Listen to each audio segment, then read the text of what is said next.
Buongiorno a tutti e buon venerdì. Oggi entriamo nel vivo di All Things Design, che è questa nuova rubrica, questo nuovo appuntamento settimanale che abbiamo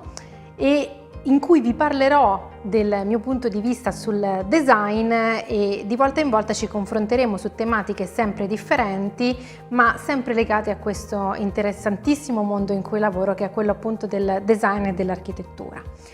Come vi avevo anticipato la scorsa settimana nell'introduzione, oggi parliamo del Salone del Mobile, o meglio del mancato Salone del Mobile. Come tutti sapete, il salone avrebbe dovuto tenersi la scorsa settimana e invece è stato cancellato ovviamente per la situazione attuale e rimandato direttamente al 2021. Ecco, in particolare vorrei condividere con voi qualche riflessione su tutto questo, mettendo un pochino di ordine in questo ribollire di domande, previsioni, auspici e anche difficoltà che inevitabilmente la cancellazione di un evento di rilevanza internazionale come il Salone del Mobile, ma in generale come la Design Week, ha comportato e comporterà soprattutto nell'immediato futuro. Io ho letto un pochino di articoli sia sulla stampa nazionale, quindi sulla stampa italiana, che su quella estera e mi sono resa conto che l'aspetto lampante, quello più immediato forse, quello a cui è stato dato anche maggior spazio a livello di mezzo stampa, è stato l'effetto economico. La cancellazione del Salone del Mobile comporta un mancato indotto. 1,5 miliardi di euro per l'intera Italia, per l'intero settore, diciamo, del design italiano, ma soprattutto per il settore dell'export, perché diciamocelo, i buyer sono per lo più internazionali. Il 70% dei 400.000 buyer che ogni anno si recano a Milano sono soprattutto buyer internazionali, esteri, per cui il settore dell'export sarà verosimilmente quello maggiormente colpito, e questo possiamo purtroppo già dirlo. Patrizia Orchiola diceva: per me il salone è la fine dell'anno e l'inizio dell'anno, un po' ad indicare che è l'obiettivo verso cui si lavora, no? E si arriva in forma per presentarsi al meglio, ma allo stesso tempo è anche l'impulso per far partire una nuova stagione del design, un nuovo anno del design. Ecco, questa affermazione di Patrizia Orchiola, che tra l'altro è una delle mie designer preferite, fa un po' da chiosa a questo primo effetto economico di cui stiamo appunto parlando adesso. Rimandare il Salone del Mobile, in generale rimandare l'intera Design Week e tutta la costellazione di eventi che si tengono, di eventi collaterali che si tengono in concomitanza, rimandarlo ha voluto dire lasciare un vuoto che al momento è un ribollire di interrogativi in primo luogo, quindi che cosa fare nell'immediato e cosa fare per il futuro. Un vuoto che sta cominciando a dare spazio alle prime iniziative, e poi un vuoto che comunque sta lasciando spazio a tutta una serie di riflessioni su come riorganizzare i processi produttivi, ma anche i processi di comunicazione, le vendite. E il primo interrogativo che ci si è posti è stato: salone virtuale sì o salone virtuale no? La risposta al momento sembra salone virtuale no. Qualcuno ha ipotizzato la realizzazione di un salone virtuale o addirittura che prevedesse l'impiego della realtà aumentata. Ora, salone virtuale è una cosa, salone con realtà aumentata è un'altra, e il secondo è molto più complesso da realizzare rispetto al primo. Però chiaramente qui entrerebbero in gioco tutta una serie di competenze e skill che bisogna vedere in che modo implementare, se tutti ne hanno la capacità di implementarli. Quindi la risposta al momento sembrerebbe: non ci sarà un Salone del Mobile organizzato dagli organizzatori del Salone del Mobile, fatto in formato virtuale. Il che però ci porta al secondo punto di cui parlavamo prima, ovvero le iniziative che cominciano a nascere in questo periodo. E partendo appunto, rimanendo un attimo a Milano prima di muoverci all'estero, ad esempio il project manager Casati del fuorisalone del Brera Design District dice giustamente: non ha senso staccarci dal salone, per cui rimaniamo comunque agganciati a quelle che sono le scelte anche degli organizzatori del Salone del Mobile, però cerchiamo di avere un'alternativa intanto che aspettiamo l'edizione 2021, per cui che cosa si sono inventati al fuorisalone? Hanno rilevato una grande voglia da parte dei designer di fare rete e quindi hanno creato un appuntamento previsto dal 15 al 21 giugno, che era la data inizialmente prevista quando si parlava semplicemente di far slittare il salone a giugno e prima ancora di decidere poi di posticiparlo direttamente al 2021, in cui verranno presentati due nuovi strumenti del fuorisalone, che sono il fuorisalone Meets, dedicato, che è una piattaforma fondamentalmente di webinar, così le aziende possono organizzare talk, workshop e presentazioni di prodotto, ma anche la fuorisalone TV, che è il secondo, diciamo, tool che hanno pensato, che invece è dedicata ai talk, alle anteprime, ai film, ai documentari, a tutto quello che può essere trasmesso in live streaming oppure on demand. Ecco, queste sono due strumenti che il fuorisalone mette, diciamo, a disposizione delle aziende, dei designer, dei giornalisti, insomma della stampa, di tutto il mondo che ruota attorno al fuorisalone, al Salone del Mobile, in attesa che appunto ci sia poi il salone, la Design Week dell'anno prossimo, sperando che la situazione sia estremamente migliore di quella che stiamo vivendo attualmente. Tra le iniziative internazionali vi cito il Virtual Design Festival curato dal magazine online Design, molto conosciuto nel settore, un'iniziativa nata dopo un primo tentativo maldestro di marzo di creare un evento chiamato Virtual Milan, un'idea che ha suscitato giustamente delle parecchie critiche da parte italiana. Il magazine ha poi cambiato rotta, ha creato appunto questa piattaforma a sostegno del design internazionale che ospiterà talk, video, interviste e articoli, ovviamente essendo un magazine dedicati appunto alle novità nel settore, novità che erano fondamentalmente già pronte per la Design Week di Milano e anche per altre fiere appunto internazionali. Queste prime iniziative, questi primi tentativi di provare comunque a creare una piattaforma online digitale che ci avvicini, che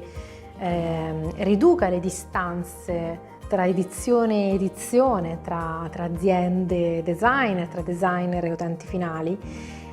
ci porta al terzo punto di cui parlavamo prima, che è ovvero il modo in cui le aziende e i designer si stanno riorganizzando in questo periodo, quindi stanno riorganizzando processi, modalità in cui producono e producono anche contenuti, quindi tutta la parte anche di comunicazione.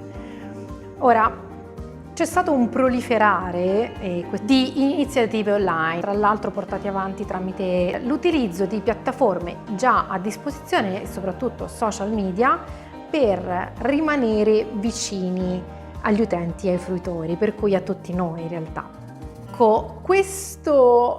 proliferare di iniziative è stata una prima risposta. È ovvio che ci troviamo di fronte a un problema nuovo e quindi abbiamo cominciato ad utilizzare i canali che in qualche modo già erano a disposizione e già conoscevamo. Io ho un pochino avuto l'impressione che questo utilizzo del digitale sia stata una sorta di costrizione, non c'è più l'evento fisico, per cui ci tuffiamo su internet e sul digitale, ecco, spesso anche con magari tentativi non necessariamente organizzati o non necessariamente di valore. E parlando di valore, ci troviamo adesso in una terra di mezzo, no? In un grande momento di ricerca e di sperimentazione, per cui questo è il momento giusto di porci le giuste domande, in modo tale da avere degli spunti validi di riflessione su cui lavorare per il futuro, che non è così lontano, il futuro è domani. Il primo aspetto da considerare, secondo me, è che valore vogliamo dare al digitale. È forse arrivato il momento di smetterla di considerare il digitale come un surrogato di qualcosa che non può accadere in prima persona, quindi come un surrogato del mondo fisico. Digitale e mondo fisico sono due dimensioni completamente diverse e come tali vanno trattate. Non sarebbe il caso di cominciare a trattare appunto questi strumenti come complementari, come una dimensione che integra l'altra, anziché come antagonisti? Io non vedo nessun problema, per esempio, ad utilizzare tool come quelli che sto mettendo in campo per giugno, il fuorisalone, e farli diventare strumenti regolari anche delle prossime edizioni. E su questo quindi bisognerà capire in che modo i designer anche potranno dare il loro contributo, e anche noi giornalisti, ad esempio, noi professionisti della comunicazione, nel comunicare, nel progettare i contenuti per il digitale e per comunicazione invece di tipo più tradizionale in maniera differente. Per cui che tipo di valore diamo al digitale. La seconda considerazione che vorrei lasciare un po' come frutto di questa nostra chiacchierata di oggi deriva da un articolo che ho letto su Domus, che ha realizzato un dossier che si chiama Domus for Design, di sostegno a quello appunto che sta un po' succedendo, a cui sto prendendo. Domus è uno dei giornali per cui scrivo, e è stato intervistato Alberto Meda, e proprio questa mattina leggevo un articolo in cui Meda diceva che la responsabilità progettuale è rimasta invariata, anzi mai come in questo periodo abbiamo bisogno di buone idee. Ecco, qui mi sono venuti in mente i fatidici 10 principi del buon design secondo Dieter Rams, che sono una pietra miliare della progettazione, una guida per moltissimi designer ancora oggi, soprattutto oggi che ci siamo resi conto che questo mondo non ha risorse infinite e che il modo in cui progettiamo e impattiamo sul mondo ha un'impronta veramente molto più estesa di quello che si pensava forse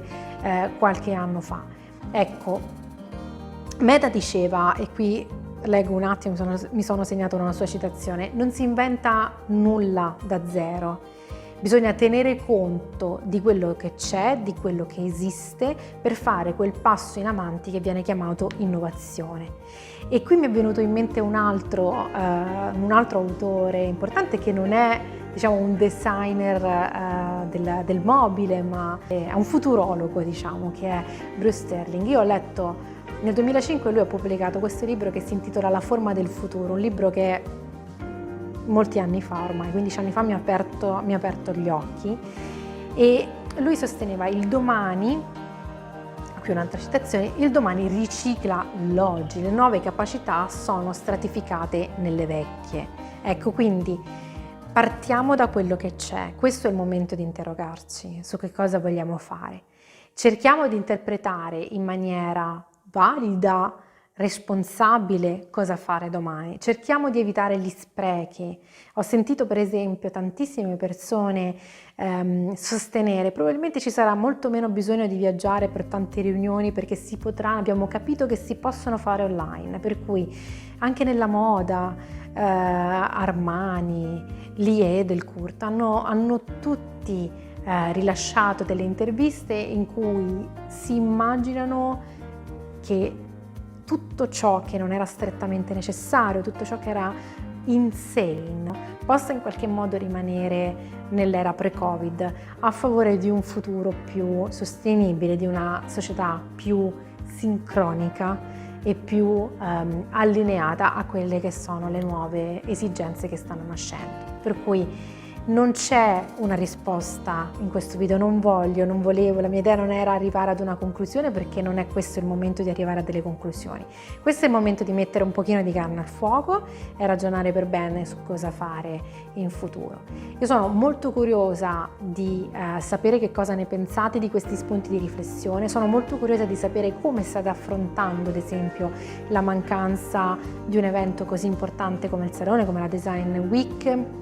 e che cosa state facendo di nuovo in proposito. Siete dei rappresentanti di aziende, siete dei designer, siete dei giornalisti che lavorano nel mondo del design e dell'architettura. Confrontiamoci per un pochino valutare le nostre idee. Io vi do appuntamento alla prossima settimana, sempre di venerdì e sempre alle 11 sul mio canale IGTV, quindi qui su Valeria_Crescenzi. per una nuova puntata di All Things Design. La prossima volta parleremo di nuove direzioni nel mondo del design. Vi aspetto, buon 1° maggio!